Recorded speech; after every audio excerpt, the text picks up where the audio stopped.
I have Dollop tour dates to announce for the year 2024 of our Lord J-Town. We have our 10th anniversary show coming up in Los Angeles on April 27th. Guests are Karen Kilgariff and James Adomian. And then we are going to Australia, starting on May 13th in Perth, May 16th in Sydney, May 18th in Brisbane, May 20th in Canberra, May 22nd in Melbourne, and May 24th in Adelaide. You can get your tickets at dolloppodcast.com. Have you met the family that owns Paramount Siding and Windows? Plan ahead and call today. This spring, when everyone else is frantically calling for a contractor, you'll be relaxing to the quality work of Paramount Siding and Windows. Paramount invites you to their beautiful showroom to see your future siding and windows in person. Beat the spring rush. Call today. 303-482-5656. That's 303-482-5656. Or online at ParamountSidingAndWindows.com. Quality in everything they do. You're listening to The Dollop, a bi-weekly American history podcast with me, Dave Anthony. Each week I read a story to my friend Gareth Reynolds, who has no idea what the fuck is going on right now. And he's asleep. God, you want to hit a dude? I'll do one bump. People say this is funny. Not Gary Gareth. Dave, okay. Someone or something is tickling people. Is it for fun? And this is not going to become the tickling podcast. Okay. You are Queen Fakey of Made Up Town. All hail Queen Shit of Liesville. A bunch of religious virgins go to mingle And do what? pray. Hi, Gary. No. Nicely done, my friend.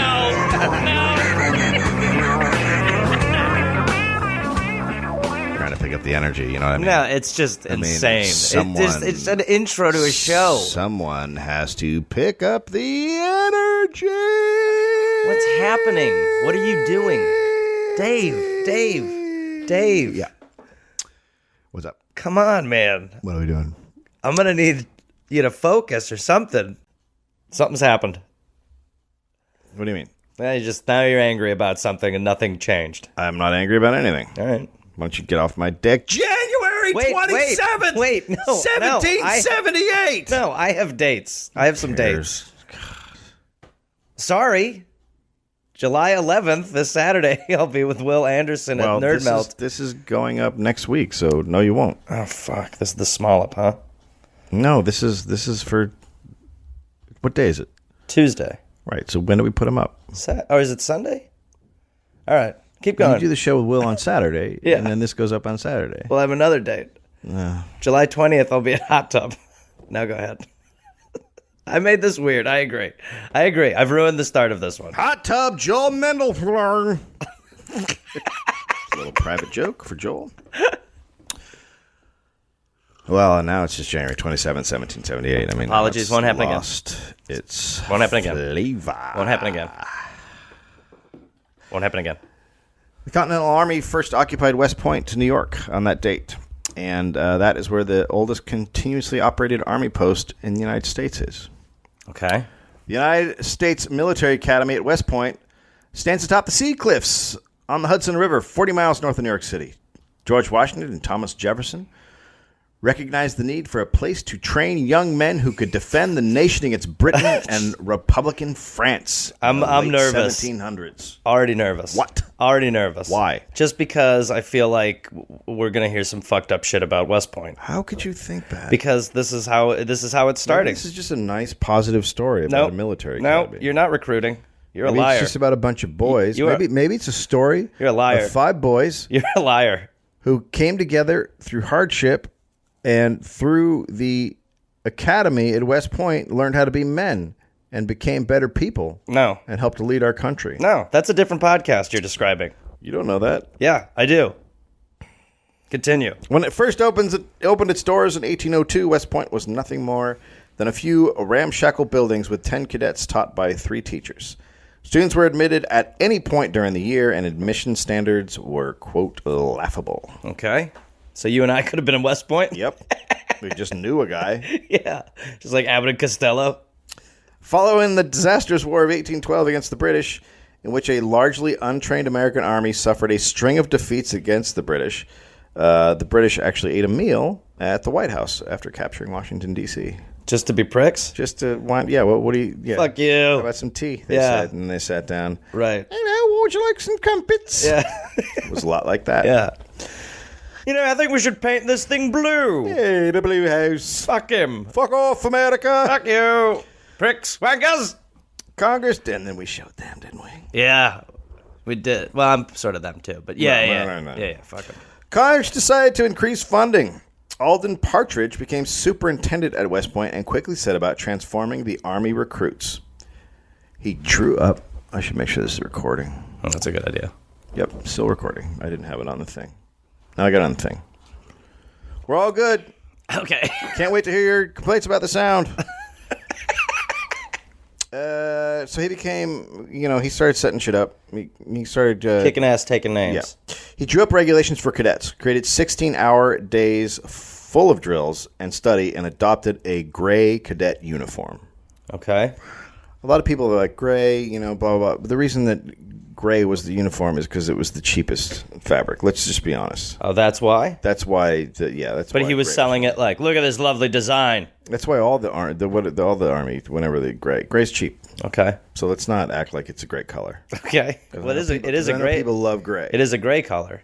I don't want to talk to you anymore. What? But that's the whole idea. Students now followed an academic year rather than arriving whenever it pleased them.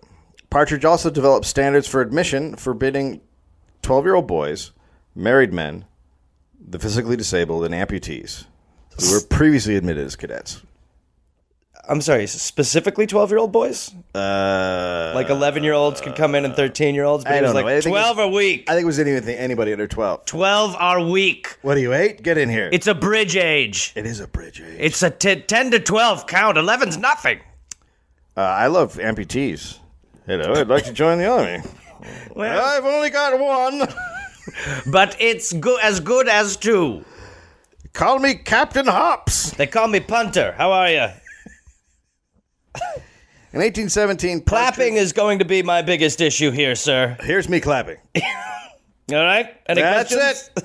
I can point, though. I can point like a motherfucker. I'm a pointing assassin. Watch this. Look at that. And charge. See what I mean? And then the 2 armors will clap. And then I fall over because I only have the one thing. Yes, and also my legs are fake. Now, where do I sign up? Pointing. In 1817, Partridge was dismissed after selling Academy wood for profit and appointing a relative to a high post. So he's just kind of like, he's kind of just real shady. Just like, what's going on with those wood? Yeah. He's like, no, only the best. By the way, this is my brother. He's in charge. I'm also selling 2x4s in the parking lot. He just rolls up to Home Depot with a trunk full of 2x4s. How are you? I'm leading America's future army. Now, who wants to buy some stained wood? This is my brother. He's in charge of wood. He has no arms or legs. Partridge refused to relinquish command. Well, I didn't realize that was an option. You're fired. No, I'm not. Okay, this is going unexpectedly. Want to buy some wood? He was subsequently tried by court-martial on numerous charges of neglect of duty and insubordination. Yeah, he's not leaving. You can't. You're fired! No, I'm not. Okay, we're going to do this again. What is he doing? How does he do that? In November 1817, he was sentenced to be cashiered, which basically is... you work at a grocery store. Yeah, you have to be a cashier. Yeah, well, it's better than bagging. If you're like a ranked gentleman, they take away your rank. Oh, okay. And smash your sword in front of you and shit like that. Jesus. So the president of the United States intervened, and the punishment was remitted. Oh man, he's unfireable. Yeah. Alan Partridge then resigned. Taking his place was a superintendent at the military academy, Colonel Sylvanus Thayer, a former student. Known as the father of West Point, Thayer revolutionized, but let's be honest, the other guy sounds like the father of West Point. Yeah. But, all right. I mean, yeah. He's kind of the Pete Rose of West Point. He is the You know what I mean? Yeah, he sold the little wood. He fucking hooked his brother up. But come on now, you're wearing gray, aren't you? You're only sleeping 8 hours a day, right? You fucking bitches. Thayer revolutionized the academy with his strict rules. Students at West Point weren't allowed to leave campus, cook in their dorms, or duel. Man, I'll tell you, the more I hear about dueling, the more I miss those times. Right? Like, it's a way more exciting way to live life. I agree. A diet of beef, bread, and water prepared his young students for military rations. All right, boys, you're going to start eating like shit now. All right? Everyone ready to get really clogged up? I get that you're growing and everything, but let's withhold stuff you need. We're going to be fighting a war on vegetables inside of these camps. His academy was a meritocracy. Admission and graduation were not about whether you were rich or poor, connected or unconnected, but whether you were good. All right. This was a new idea around this time. That's interesting that that's a new idea. It is, yeah. They even made his nephew sign a letter of resignation, which he kept in case he broke the rules. Okay. It's kind of fucked up. It's totally fucked up. His nephew's like, wait, why? What's happening? Mostly, Thayer wanted West Point to become a respected place of learning. By 1826, the academy had 36 men serving as faculty and staff with 4 official departments: mathematics, engineering, natural philosophy, and military tactics. Instruction was also provided in French, drawing, law, history, and chemistry. Thayer's system was based on sections where cadets would be promoted to a more difficult class or demoted to a lower class, depending on their performance. Okay. So he really just did what made sense. He was just logical. Yeah, he just made it. He was like, make them learn a bunch. Yeah, he was like, you can't come in whenever you want, and there's actually going to be classes. Yeah, and if you're a shithead, you're out of here. Just ask that fucking nephew of mine. Oh, that fucking... God, fuck up. He's just on thin ice, isn't he? Look at him. Look at this letter I got. Oh, motherfucker, I swear to God. One misstep, I'm there. Cadets were taught using a recital method where they were required to demonstrate knowledge of concepts or formulas in front of their classmates and instructor each day without the help of texts or notes. Cadets were awarded a grade ranging from 3.0, excellent, to 0.0, complete failure. Mm-hmm. A grade of Wait, but did he invent that's the GPA, right? I don't know if he invented it, but maybe. Yeah, I think he might have. Okay. A grade, yeah, we'll get there. A grade of 2.0 was considered barely passing. Each week the grades were tallied up and cadets were either promoted or demoted to more or less challenging classes. The system of points also took into account disciplinary demerits for such things as uncleanliness, tobacco use, or gambling. This grueling system was geared towards academic excellence and was even the model which colleges such as Harvard emulated throughout the 19th century. So I guess he did. Yeah, wow. The first half of West Point's existence did not witness the hazing rituals or class segregations which prevailed later on. Uh-oh. Instead, an unwritten code of gentlemanly honor persisted. When an issue arose or they were questioned, they would often speak truthfully. Dueling had been outlawed by the Army, but any slight against a man by another was keenly felt at West Point. Many cadets kept pistols, swords, and knives concealed in their trunks. In their rooms in case they were required. Wait, so there's sneak duels? Yeah. They have secret duels? Yeah. Oh man, duels just got a whole lot spicier. It's like when you're not supposed to leave your high school campus. Yeah. And then you leave and go to lunch. Yeah. Like Subway. Yeah. It's like that, except it's dueling. Except with death circling. All right, you ready to go outside and duel, motherfucker? Yeah, I'm ready to fucking duel. Hey, swords, because we gotta keep it quiet. Okay, all right, cool.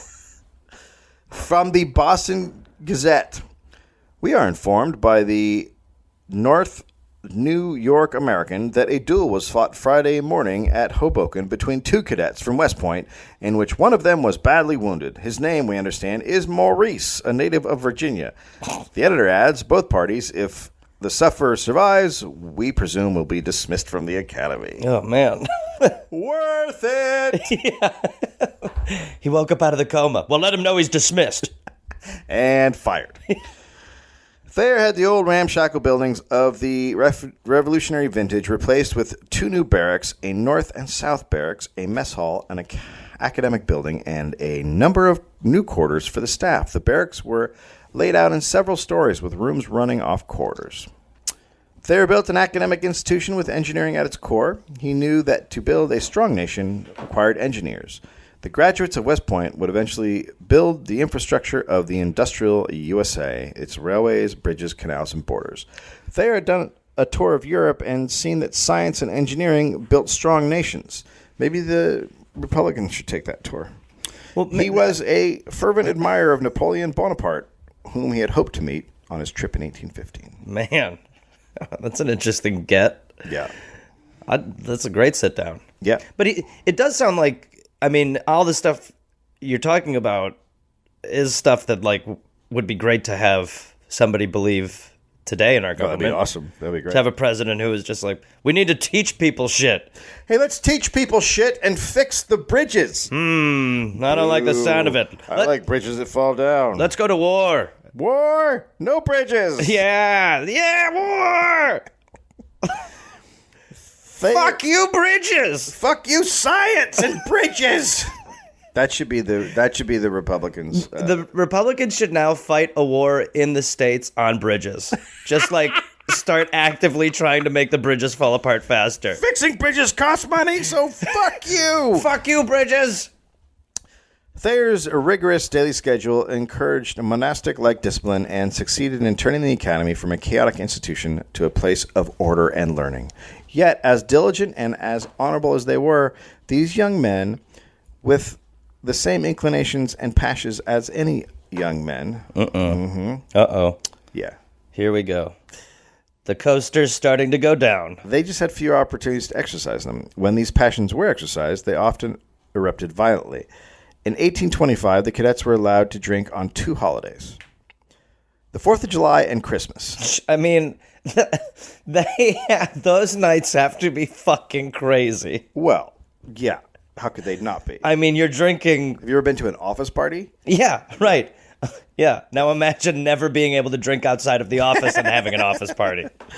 The 4th of July celebration got completely out of hand when half-naked students led a, quote, snake dance and hoisted the school's commandant, William Worth, on their shoulders. The result of this incident was that in 1826, the cadets were informed that their Christmas would be alcohol-free. Arrests and expulsions faced those who broke the rules. A few of the cadets took Thayer's new rules as a challenge and set upon a personal mission to make Christmas the biggest party West Point had ever seen. Oh, snap. This is exciting. Thayer's ban on alcohol didn't extend past the boundaries of the academy, and various drinking establishments existed outside of West Point. There were 2 taverns located just outside the walls of the academy. The most popular of these, Benny Haven's Tavern, is still immortalized in a mural on the mess hall's wall. Benny Havens had served as first lieutenant in the War of 1812, occupied a 1-story cottage a short distance west of the old cadet hospital. At first, Benny sold only ale, cider, and buckwheat cakes. Oh, man, I love a good buckwheat cake. That's just, hey, what do you got here? We got ale, we got cider, we got buckwheat cakes. I'll have a cider and a buckwheat cake. I'll have an ale, too. He subsequently began dispensing a more potent beverage. Oh, boy. As a result, in 1832, he was expelled from the military reservation. Shortly after his expulsion, Benny Havens opened a tavern on the river's edge below the cliffs of Highland Falls. Okay. Still sticking close. Sure, yeah. Oh, I'll get off the reservation. Yeah, but I'll be right down the street. Benny Havens Tavern was the only one that allowed the bartering of shoes and blankets for liquor. God damn it. This is a better time. I literally just dropped off like 3 pairs of shoes to the Salvation Army a couple days ago. Yeah, you could have gotten some beers. I could have gone down to the shortstop and gotten shit canned. Yeah. 6 shoes, what'll that get me? A whole night of drinking, son! Fuck yeah! Unlimited pool and shots for those Converse you just brought in. But they would not take uniforms from the school. Okay. All right, we got our limits, gents. Right. Nothing I can do with uniforms. Yeah, okay. Wish you guys had some blankets. I really do. Oh, blankets or shoes? Man, you got any Adidas? I know they haven't been invented yet, but you got Adidas? Yeah, God, I would love those. Because the men... Adidas is what they're actually called, which I just can't... No. What? No, Who's seriously. saying that? It's because it's from Germany. It's Adidas. Yeah, listen, Right? it's... I mean, I'm sure Audi's pronounced a little differently, but come on. I know. I'm just doing what I'm told. All right. Because the men at West Point had no money, the tavern would usually allow them credit for a year at a time. Edgar Allan Poe spent the majority of his time at West Point at Benny Haven, and his continued absences eventually led to his dismissal after 1 year. Yeah, but what did he ever do? Nothing. Yeah, Total exactly. loser. Yeah.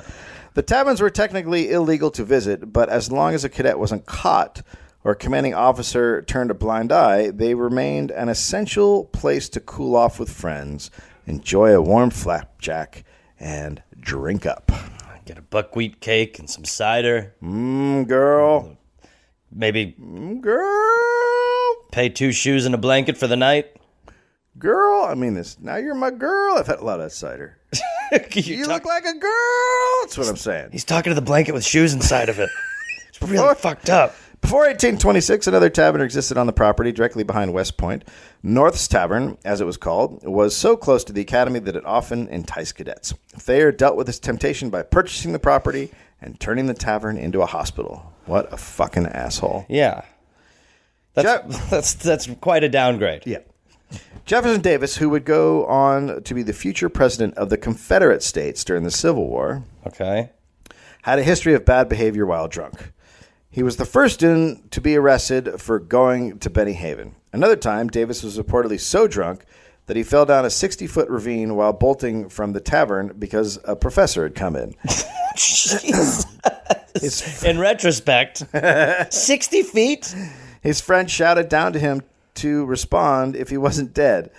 Jefferson wanted to laugh at the ridiculous question, but he was in so much pain, all he could do was raise one bloody hand to show that he was still alive. Oh my God. Jesus. I mean, that's quite a trade-off for not getting caught drinking. You have one bloody arm that's working. He was hospitalized for 4 months. Oh my God.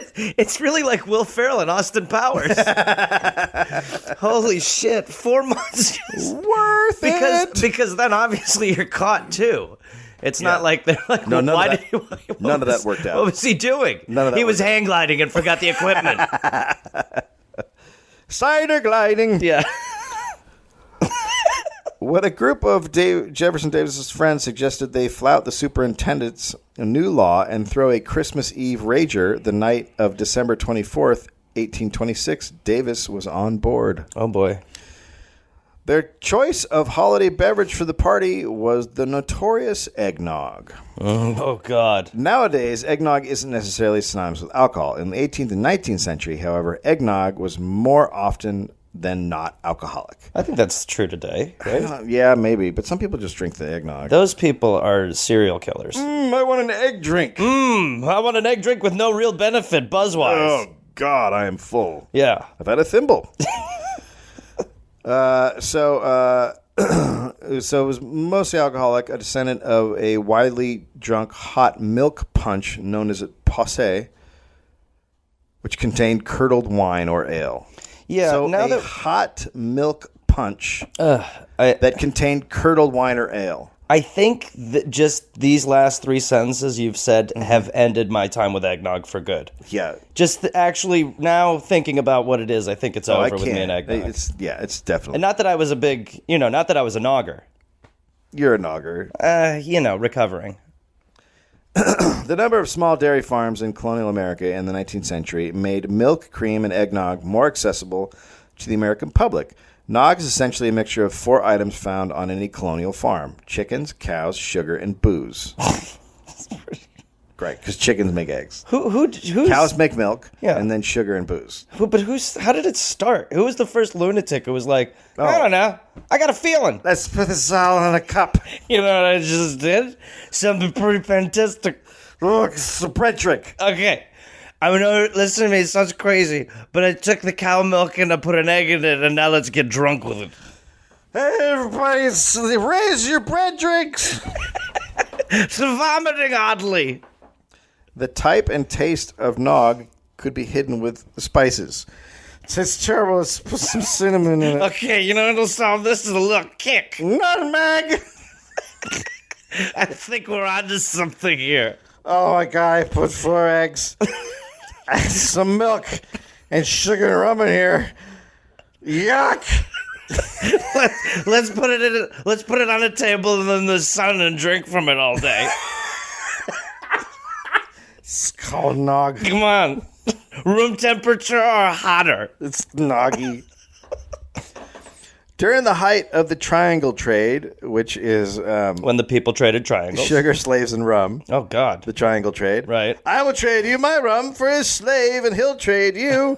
No, I'll trade you some sugar. You trade your slave to Barry. Barry will trade the rum to you, and then you trade it to me. Seems pretty straightforward and morally acceptable. Holy fuck, it's a triangle! So rum was widely available. As such, a widely available drink, eggnog became a very popular beverage with Americans. George Washington even had a famous recipe for the drink that included rum, sherry, brandy, and whiskey for an extra kick. No kind of liquor was specified. The rule was the more liquor, the merrier. Oh, boy. Several nights before Christmas, 3 cadets, Center, Roberts, and Burnley, crossed the Hudson River to Martin's Tavern to get as much whiskey as they could buy with the money collected from the North Barracks. Jefferson Davis, Stocker, Fairley, and Guion went to Benny Havens, bribing a guard with 35 cents to borrow a boat and cross the river. This is just a different time. That's just a bad West Point guard. Yeah, 35 cents. I mean, who knows what it is back then, really. 10 but bucks. Come on. Yeah. Yeah, okay. They came back with 3 to 4 flagons of liquor, so that's like a pitcher. Okay. Mutton was smuggled in from Benny Havens should anyone need something to eat. Jesus Christ. So we're basically talking about a mutton and nog party? Yeah. This will gonna get go good. stinky. It's going to go good. Hatfuls of eggs and gallons of fresh milk were purchased from farmers close to the academy. Mutton, pork, and turkey from Benny's, which they planned to heat over their fireplaces in their rooms. It does not sound fun. I mean, I know they want to get shit-faced and have a good time, but... Fresh room mutton. You know what I mean? Oh, got that freshly cooked mutton, some hot eggs and rum. Ho, ho, ho. They stole sugar, bread, butter, condiments from the kitchen. The cinnamon and nutmeg were also provided by Benny Havens. The containers of alcohol and food were then stored among the cadets' private possessions, hidden until the night of Christmas. Oh, God. Oh, man. What is...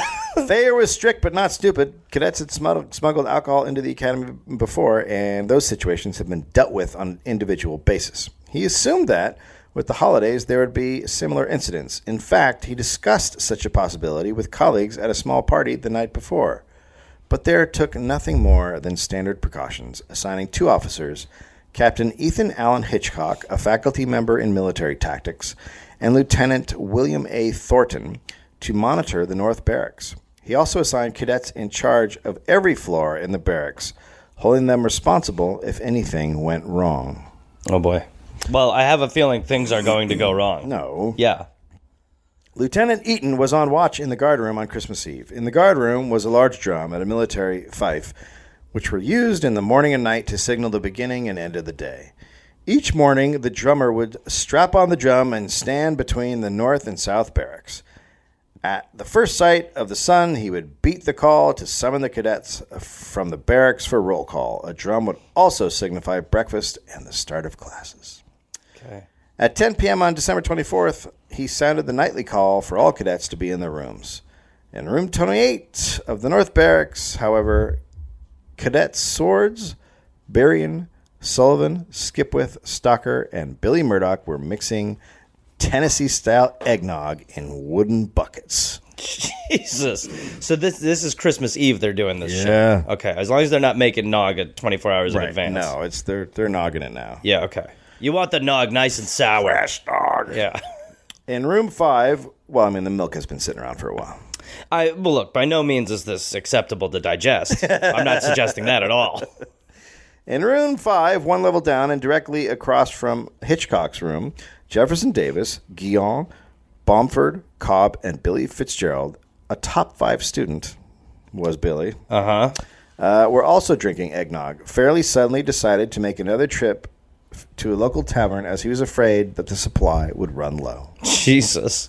Hitchcock, or Old Hitch as the cadets call them, walked the halls until 3 a.m. when he went to bed, unaware of the parties across the hall and on the level above him. So how are they not making? How is he not aware? They're just super. They're just not hearing him. They're just not loud. It's just quiet as fuck. A quiet party. Quietly getting drunk. Wow, that's got to be an interesting way to party.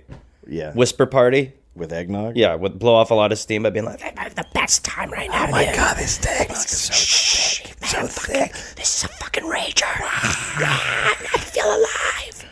At 4 a.m., Hitchcock awoke to the sound of noisy cadets a few floors above him. Oh, dear. It's happening. Going up one story to room 28, he knocked on the door, which opened to reveal several men in a room smelling of liquor and a recently smothered fire, which was clearly being used to reheat food.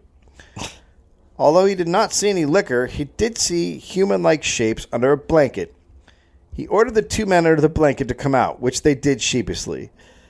He then ordered several men to go back to their rooms. It then became apparent that there was another cadet under the blanket. Hitchcock ordered him to stand up. The figure did, but did not remove the blanket, rising as a ghost-like figure. Boo! "Uncover yourself, sir!" Hitchcock shouted. The shrouded figure tried to edge its way out of the room. He thinks it's a cloak of invisibility. You can't see me when I'm under the sheets. He's talking to someone else. This is the best guy ever. I'm going away. This never happened. "Uncover yourself, sir!" Hitchcock shouted. Oh, right, I already did that. Hitchcock yanked the cover from the man to reveal a cadet in uniform, but still with a cap held in front of his face to hide his identity. This guy. This is like pixelations before the TV was invented. Hitchcock ordered the cadet to show his face several times, but the cadet just stood there, cap in front of his face. This guy's a legend. This is like total legend. This is like the unfireable guy. Several other cadets looked on in stunned silence. She's like, Jesus Christ, what's he doing? Hitchcock waited a full 15 seconds after his last command. "Sir, do not compel me to use violence with a gentleman," he said. The figure tried for the door, but again Hitchcock blocked his path. Finally, Hitchcock snapped the cap away from the figure to reveal the face of George Skepwith. Hitchcock ordered him to his room and then told the cadets they were under arrest and ordered them to go to bed. The captain left the room at 4:15 a.m. and returned to his room to sleep. After Hitchcock left, Billy Murdoch was furious that Hitchcock had used force on Skepwith, slighting his honor. Oh, boy. He said to Fitzgerald and Stalker, who had moved up from room 5, "Get your bayonets, boys, and pistols if you have them. Whoa. Before this night is over, Hitchcock will be dead." Whoa, okay, whoa, all right. Now, hold on a second Party's now. getting started. Whoa, no, the party's over. Party's getting started. The party's over. We're out of nog. We're all drunk. It's getting going. I don't think it's time to kill a man. I don't disagree. I disagree. Jesus. He forcefully removed Skip's hat. I wonder why they don't want them drinking booze. Yeah, they're not good at it. Yeah. A man's going to die. Shortly after arriving back in his room, Hitchcock heard footsteps coming down the hall. The feet stopped in front of his door, and he heard whispers. After a pause, the door reverberated with 3 solid blows made from a pistol butt or club. Jesus Christ. Are they going to kill him? The feet ran away as Hitchcock opened his door. Down the corridor, he saw a figure call, "Hally-ho, Hitch," before fading away. Whoa, okay. Wow. We've got a couple MVPs working in this one. If only that was Skip. That guy would be the best. Hally-ho! Where's that guy? Hitchcock heard doors slamming above and more footsteps and the occasional curse. Clearly, shit was about to get real. He went up to the 3rd floor in search of Thornton. So Thornton is the other guy. Thornton is supposed to be on the right. Okay, he's on Hitchcock's side. Thornton. Yeah, he's on his. They're the 2 guys that are supposed to be keeping charge. Right, and so far not going well. Not going well. Yeah. In the corridor, he came across a stalker carrying a stick of wood and reeling with drunkenness. Hitchcock ordered him to stop, but Stalker just stood there watching him. Going on necessary business, Captain, oh, no. replied Stalker before staggering down the hall again. Oh, dear. He stopped to lean against a wall and retched, but did not vomit. Hitchcock continued on and went to the second floor. He's like, all right, I'm going to put a pin in this. That guy's good. I'll be back when you're done retching like a sick bird. Yeah. Good. By the way, the smell of the retch, not good. Not good. It's mutton and nog. Oh, God. Good God. Jefferson Davis heard Hitchcock's steps from room 11, where another party was going on, and saw him moving towards room 5. Having heard their collective move of defiance against authority while having a drink in room 5 earlier that evening, Davis decided to save Hitchcock. Hitchcock had previously spoken highly of Davis at a court-martial. As Hitchcock entered room 5 to be confronted by a party even bigger than room 28, Davis burst in and shouted, "Put away the grog, boys! Captain Hitchcock's coming!" Only to realize Hitchcock was already there. Wait, sorry. So Hitchcock goes into the room. So Davis heard they were threatening to kill Hitchcock. Right. So he saw him walking that way, and then he ran down to the room and burst in and yelled, "Everybody watch out, Hitchcock coming," but Hitchcock was already there. But it was just a straight up miscommunication. That wasn't like a tactic or anything. He just was like going to save him, but he's already in the room. Yeah. Okay, interesting. So Hitchcock was like, oh, God. Okay, you're not helping. Thanks for all the help, asshole. Davis and others were placed under arrest and ordered to their rooms. Hitchcock read the group the Riot Act, which is the thing, which declares that any group of 12 or more people are unlawfully assembled. Okay. And open to punitive action. Right. So he read them the actual Riot Act. The real Riot Act. They are drunk with swords and pistols, and he's reading a law. He's reading a law to them. I'm sure that'll work. Yeah. Yeah, for sure. When has it not worked? Well, yeah, it's a straightforward thing, yeah. No better way to calm them down than tell them to stop. Well, it'll work. Davis returned to his room. Hitchcock questioned the occupant about liquor. Then Hitchcock ordered Sevier, the cadet responsible for the room, to open trunks. Sevier refused, instead simply lying down against a wall. Okay.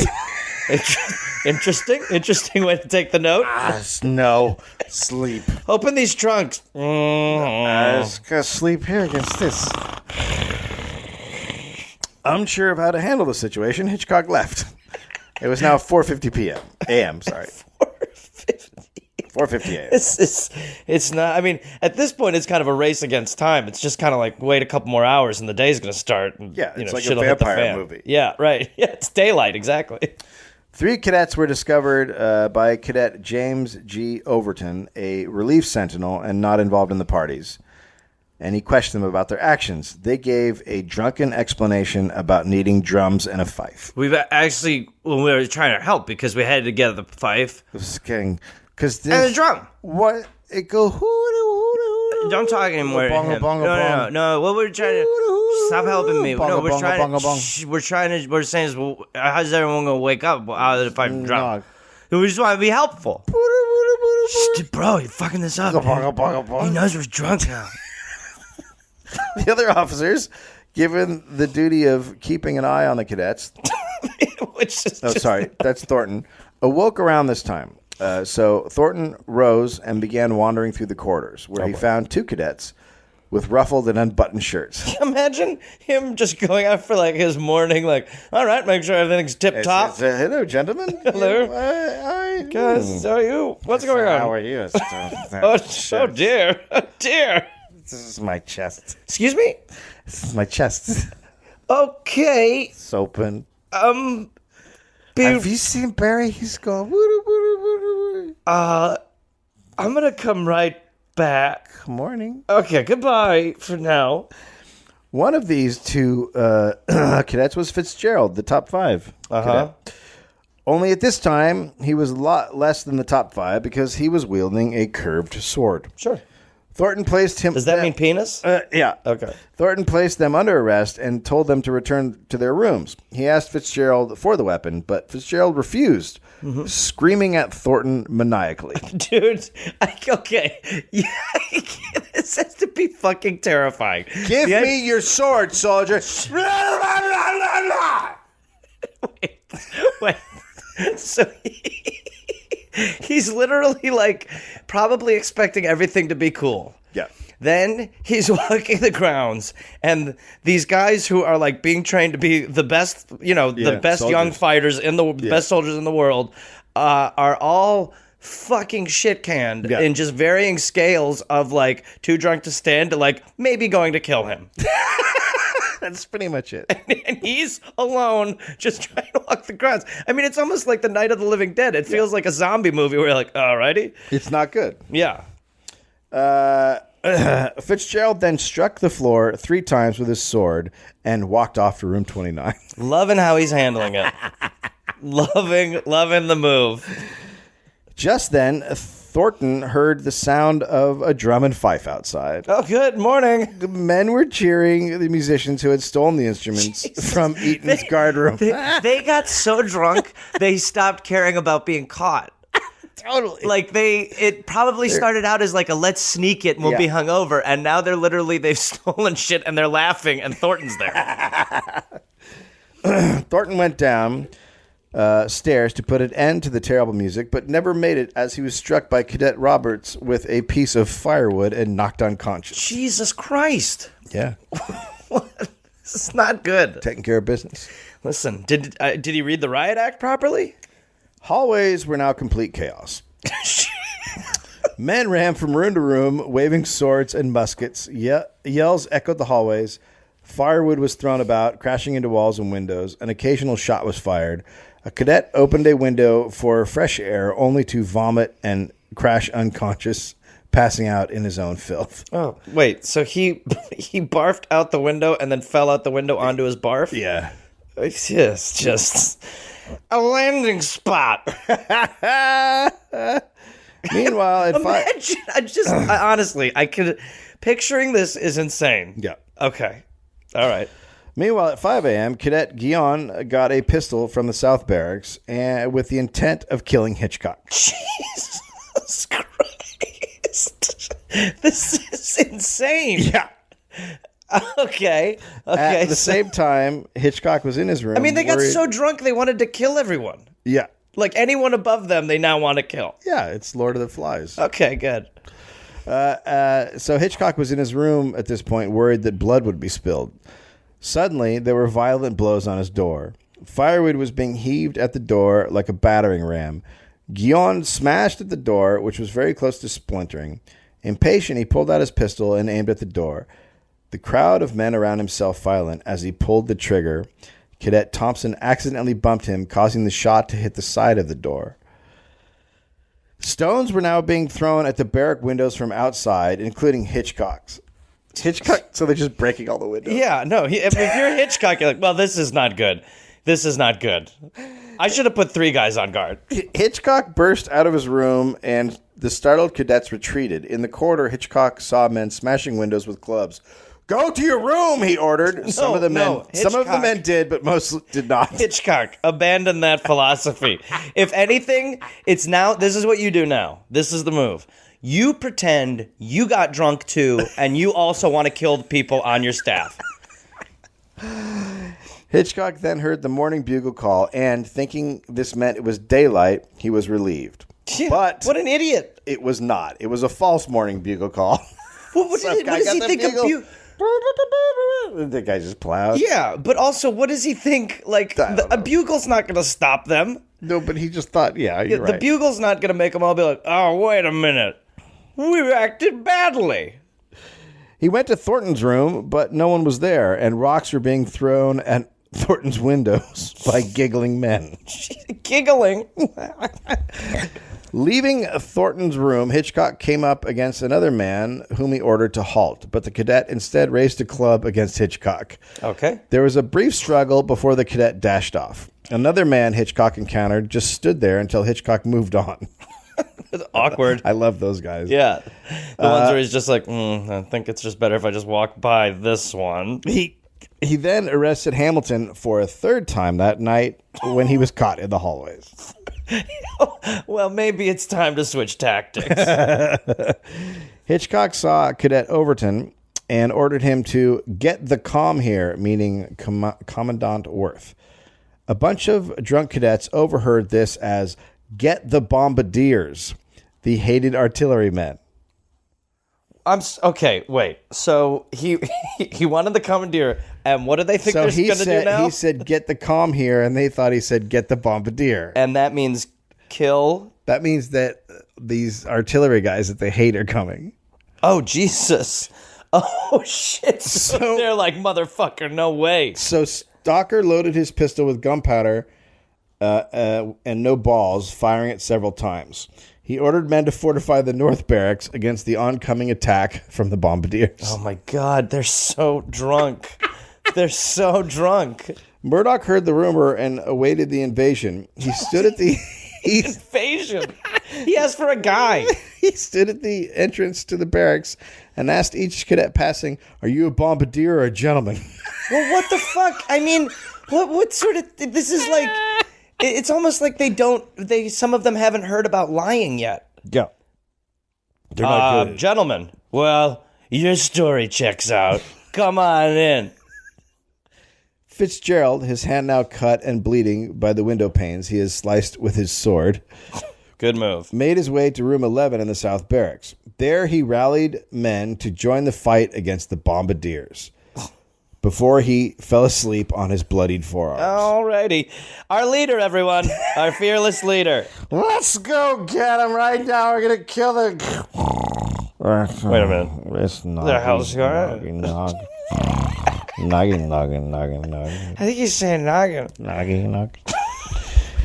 Hitchcock continued to try to restore order in the North Barracks, and he got into a fist fight with Cadet Walter Otey. It must be pretty fun to fist fight a guy that drunk. Oh my when God. you're totally sober. I mean, so easy. You know what I mean? You're just kind of like, all right, you know what, motherfucker, this is over. Although he'd be the kind of guy you would punch and he'd be like, I didn't feel nothing. Still, you'd be like, I will keep punching you until you feel something. Thornton awoke on the stairway where he had been knocked out and returned to his room. Okay. Hitchcock greeted him in his room at 5:45 a.m. By 6 o'clock, other cadets who were not drinking also got involved in restoring order. At the same time, the main rioters were attempting to recruit other cadets, but having little success. Well, it's also at 6 a.m. Yeah, and a drunken recruit to a sober person. So I'm telling you, this is the way. It's like, no, you're really fucked up. It's just getting started. It's more nog. No more nog for you guys. Fitzy has a sword. No more. No, Fitzy shouldn't have a sword. His hand is cut open. Fighting the window. No, you guys, no more nog, guys. That's our fife. You hear it? Yeah, no, guys. Fife. Guys. Fitzy's got a sword. No, Fitzy's really badly wounded. Gun. No, I know you shouldn't be using those though. No, but let's get going. No. Come on, no more nog. Come on, Barry. No more. No. All right, one nog. Finally, daylight broke, and the real morning bugle was sounded. Commandant William Worth had, by this point, come to put an end to the chaos. Just his presence ended the mayhem. Oh, boy. Party's over. Worth saw men strewn on stairways and leaning on railings. Smashed glass was everywhere. The men gathered in assembly area at around 7 a.m. Oh, man. So uncomfortable. All the men from the South Barracks, completely sober, woke shocked to find such a scene of destruction.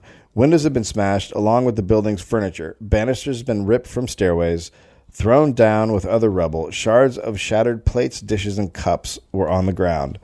Meanwhile, the North Barrack cadets stumbled out of the barracks, clothes torn. Many were barefoot, swearing, threatening academy officials, and obviously still very drunk. Jesus Christ. Just coming out with no shoes and a torn shirt. Oh, fuck you, motherfucker. Fuck my dick, Lieutenant. Sit down, son. Sit down. Oh, fuck you, shitbag face. I traded my shoes for rum. Sound the fife! Jesus Christ. Some men remained in the rooms and continued drinking. What? But, man, those guys, legends. Yeah, champions. Legends. Champions. Behind the cadets who attempted to line up in parade formation, West Point's North Barracks stood in a state of near ruin. 2 cadets were hugging and crying and laughing. An ever-increasing group of men were ignoring roll call or answering yes to every name called. Yep. Present. To their huge delight. Present. Monroe. Here. Jenkins. Here. Smithson. Hamilton boasted of his drum playing. Well, it's time for Hamilton to shut the fuck up. I'm really good at this.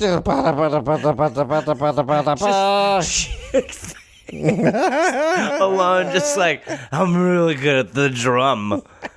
I'm one of the best at the drum. Just call me Drummelton. That's what they call me. Hamel drum. Hamel drums.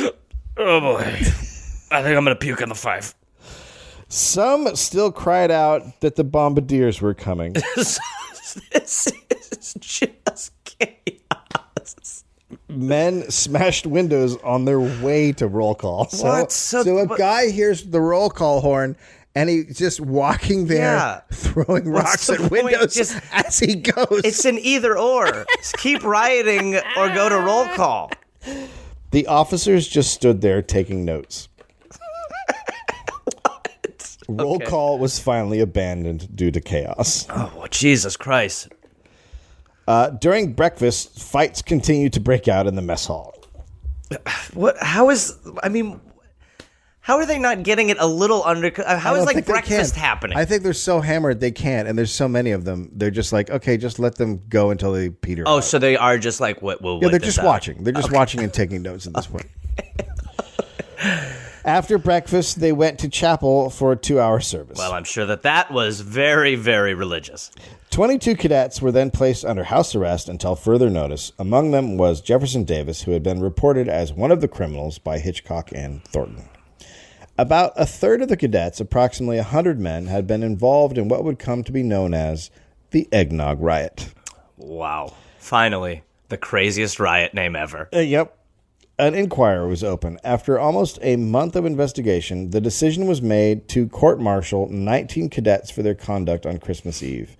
Indicting too many men would have reflected poorly on the academy by reinforcing its old image of a place of anarchy. Ugh.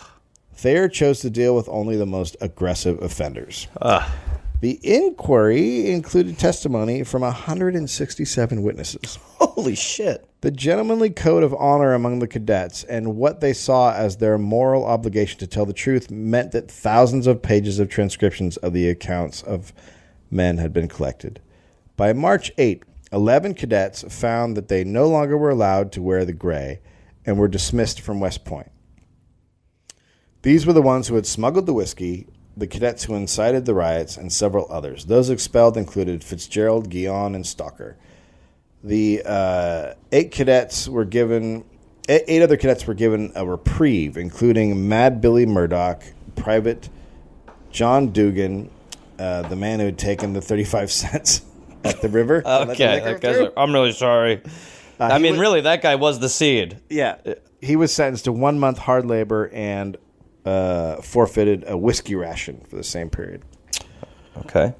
Thornton was assaulted with a club in 1828 by a cadet, and that cadet was given the death penalty, which was later commuted. Thayer continued to strengthen West Point as an academic institution, leaving in 1833, having influenced other institutions, including Harvard and the U.S. Naval Academy. He died in 1872, having never married. His remains were buried at West Point. No charges were filed against Jefferson Davis. Turns out Jefferson Davis had missed almost everything. Instead of following his friends and resisting arrest, Davis stumbled back to his room, threw up, and passed out cold. It's a nice pass out right there. In his memoirs, Davis would claim that he didn't name names, but in fact records show that he implicated his roommate in the melee when his roommate returned to their dorm, woke Davis up, and loaded his gun. Man, that's interesting. Morning. Guys, what's going on? Good morning, friend. Just getting this and take off. Hey. You're not going to name names, right? No, shut your mouth, Davey. Davis graduated at the bottom of his class. All right. His time at the academy brewed a long-lasting hatred for Yankees. In 1861, he was inaugurated as the President of the Confederate States of America. What? He continued to love eggnog. Yeah, he was the... Oh, that's the guy. Oh, yeah. So wait. Bottom of the class. Yep. Okay, cool. Yep, bottom of the class, total drunk idiot. Hey. President of the Confederacy. Come lead us in our normal beliefs. Hitchcock left and came back to West Point as commandant. He then left again and was promoted to major in 1838. By 1842, he achieved the rank of lieutenant colonel in the 3rd Infantry Regiment. In command of Fort Stansbury, he served in the Seminole War in Florida and in the Mexican-American War, where he served as General Winford Scott's Inspector General in the March on Mexico City. He even he received a brevet promotion to colonel, which is like you get it for exemplary actions in battle. Okay. For Contoros and to Brigadier General for Molino del Rey. In October 1855, he resigned from the Army following a refusal by Secretary of War Jefferson Davis to extend a 4-month leave of absence that he had requested for reasons of health. Interesting. Yeah. How about that? Funny how that worked out. Hey, you remember the eggnog riot, motherfucker? Yeah. Yeah. So, who's my bitch? No, I was just going to... I wanted to say... Who's my bitch? I'm your bitch, and... Yep. And I love so you can't have what you want. What'd you ask me? Ask me for something? Ask me for something. I'm your boss. Ask me. Will you forgive me? Nope. Can I use a pencil? Nope. Go ahead. Can I... You want something else? Is there any way to get a buckwheat? Nope. Any whiskey? Nope. Can I kiss you? Nope. Kiss me? Nope. Kiss each other? Do you see how this is working? Yeah, not well. Okay. Okay. These days, not many current cadets at West Point know about the eggnog riot. Yeah, I'm sure. They're like, nothing. None of the buildings from the eggnog riot remain on West Point's present-day campus, but the riots did have a lasting impact on the campus's architecture. In the 1840s, when new barracks were built, they included short hallways that required cadets to exit the building entirely in order to access another floor. This built-in crowd control made it harder for cadets to get out of hand and gather in large numbers. Wow. West Point no longer has a grand holiday celebration. Why? And where there are parties, access to alcohol is extremely limited, so the odds of rowdy cadets drinking too much of the good stuff remains the stuff of legend. Holy shit. That's something, huh? Yeah. Yeah. An eggnog-fueled West Point riot? Yeah. Yeah, that's something. I mean... It's probably easy to tear those buildings down, though, after the kids got involved. Yeah. Probably like, man, it's not much. Christ. The foundation just needs to be stripped. That should be a movie. Oh, God. Are you kidding me? Yeah. I mean, it's nuts. It's like... fucking incredible. Yeah. It's Animal House on eggnog with West Point. It really is. Yeah. Even down to the 0.0. Jesus. God bless America. Yeah. I mean, hey, you know what I mean? Yeah. God bless this mess. Oh, yes, it's Gareth. Not Gary, stop it. Gare Force, listen, I've got a bunch of stand-up shows coming up, and I want to see you there. We can hug. I will be at Rooster Teeth Feathers in Sunnyvale, California, April 18th, 19th, and 20th. Then I will be in Chattanooga, Tennessee, June 18th. I will be at Nashville at Zanies, June 19th. I will be in Huntsville, Alabama, June 20th. I'll be in Atlanta, Georgia, June 21st, June 22nd. Then I will be in Pottstown, Pennsylvania, June 26th. Then I'll be in East Providence, Rhode Island, June 27th. Then I'll be in Boston, Massachusetts, and Boston, June 28th. That's 2 shows. I will be in Springfield, Massachusetts, June 29th, Rochester, New York, June 30th, and then July 5th through the 6th. Canada, I've heard your prayers, and I will answer them. I will be in Toronto. So come join me at the Comedy Bar. Go to GarethReynolds.com for tickets and information. That's right, Gare Force. We're calling you up. It's the big time. The big leagues. This went poorly. There's few things more important than community. And as a local and family-owned business, we at Applewood pride ourselves on delivering exceptional plumbing, heating, and electrical services to the people of Denver, Boulder, and Longmont. Our team of licensed and certified professionals will tackle any home comfort issues you may have, as we always have for 50 years. Because when you choose Applewood, you're investing back into your community. Applewood Plumbing, Heating, and Electric. Locally owned, serving Colorado homeowners for 50 years.